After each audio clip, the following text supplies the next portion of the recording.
What if 1 billion people across the world practiced emotional intelligence, or even just in Europe? Whether you are in Sweden, Spain, or Slovenia, or somewhere in Europe, come and join us for another 6 questions about 6 seconds in Slovenia. Please welcome today's guests from Slovenia, Scott and Jasmina. Thanks for joining this short section, 6 questions for 6 seconds in series. How are you? Thank you. Thanks, Yeah, David. we're good. We're good, mate. Yeah. Yourself? Yeah, I'm not too bad, thanks. I'd love to jump straight in and just ask you to tell those who are watching a little bit about yourselves. Sure. You start? Okay. Yeah, we're personal development mentors and Reiki practitioners and EQ practitioners. And yeah, we're just a little family business that operates out of home, and we help as many people as we can. And we want to have an impact. Yeah. Fantastic. Yeah. And we are parents. Yeah. Obviously, we have 2 little kids and dogs. Yes. Yeah. You're applying EQ in different areas of your lives by the sound of it, which is great. Yeah. Yeah, absolutely everywhere. It's almost essential in daily life. Super. Great. Well, as you know, I've got 6 questions. So question number 1, how is EQ seen in your country? Well, I think we're no different to any other countries, I would say. It's still like kind of new concept.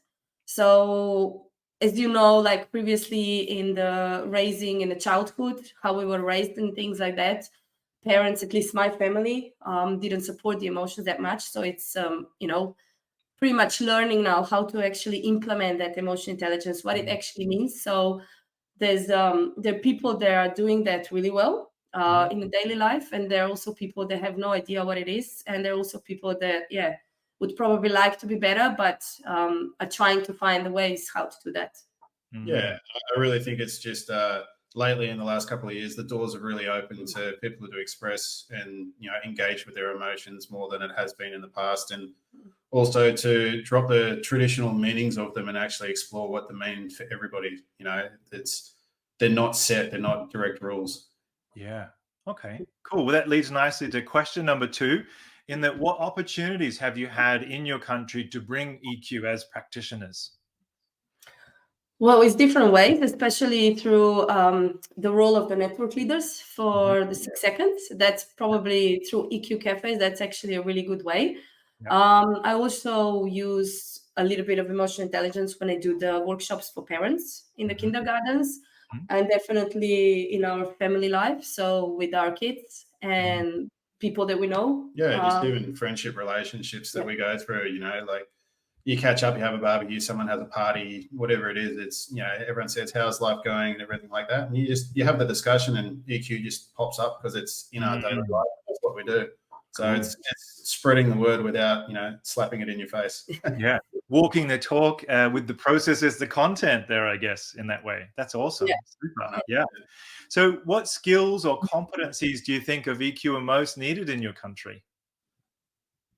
Well, it's my adopted country, but I think applying consequential thinking really comes to the forefront, and recognizing patterns that we get to engage and see with people and understand them, and that'll increase empathy as well.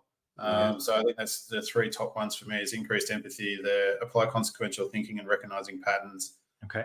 Also, I'd probably say the emotional literacy. Yeah.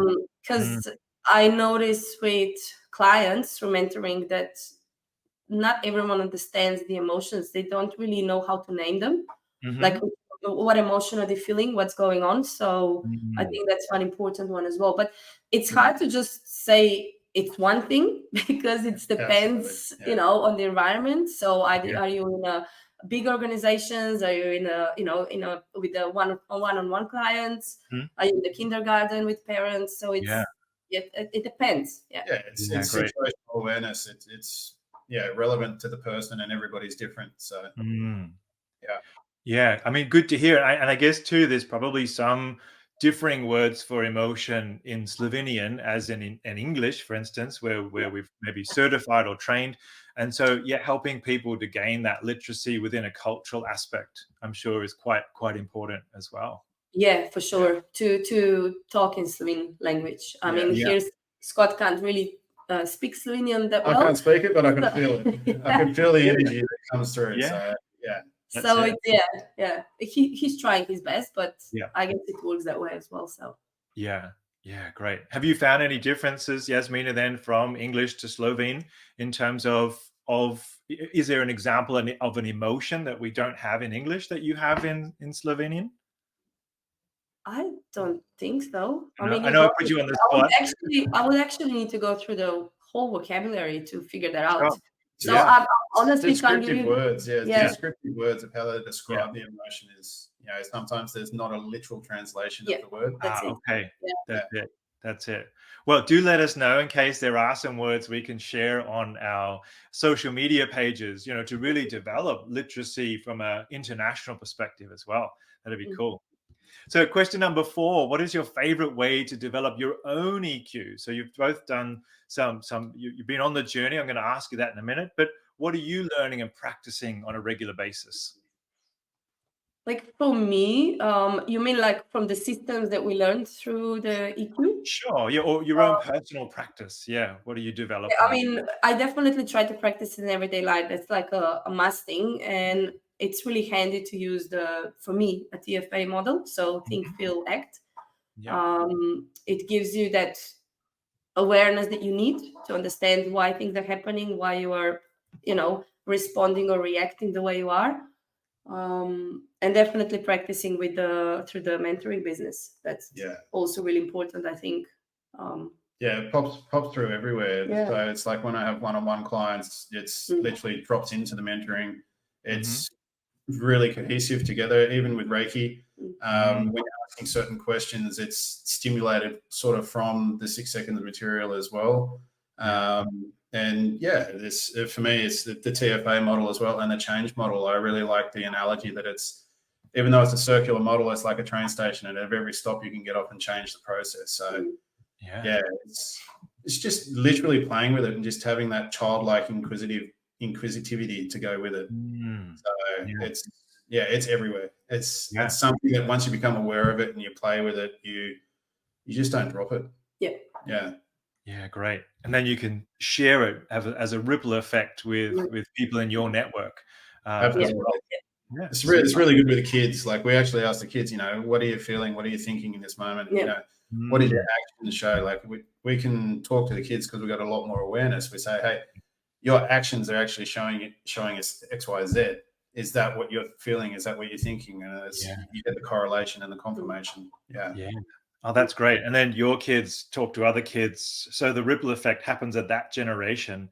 And as that may have an influence on culture as they get older as well. That's super. Wow. Yeah. Cool. Even if they have no influence on one person, that's an influence already. So it just goes further. So that ripple effect in your culture. I love that. So number 5, what has been your journey so far with 6 seconds? And you've told us how you've applied some of your certifications. So maybe you have some other examples as well that you'd like to share. Well, we're both EQ practitioners, certified practitioners, and also we've both brain profilers.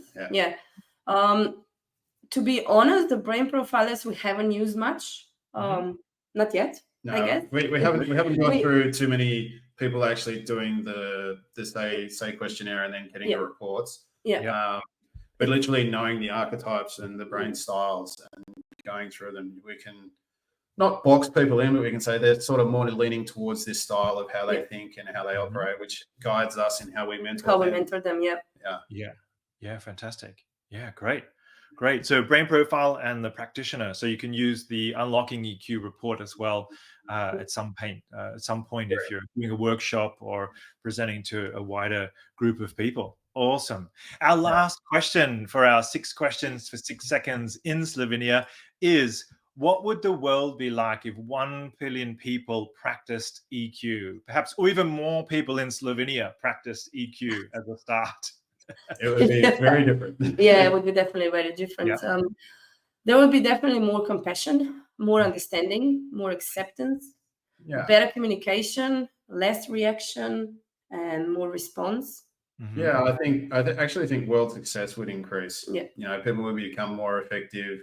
Mm. They would have that more understanding, as Jazz said, and the compassion. They would have greater well-being because they understand what their emotions are trying to tell them. So, you know, it's not just mental health and emotional health, but it all works in with the physical and Mhm. energetical. You know, it would be greater quality of life because Yeah. there would be, you know, as Jazz said, more understanding, more compassion. People would understand each other and not so much be so reactive. It would be more responsive, and you know, be working together. So it'd really be, in an ideal world, it'd be a nicer place. You know, Yeah. a lot less conflict and more understanding and more working together to pursue noble goals. And you know, Yeah. I great think about the world. also the happiness would be probably a higher standard.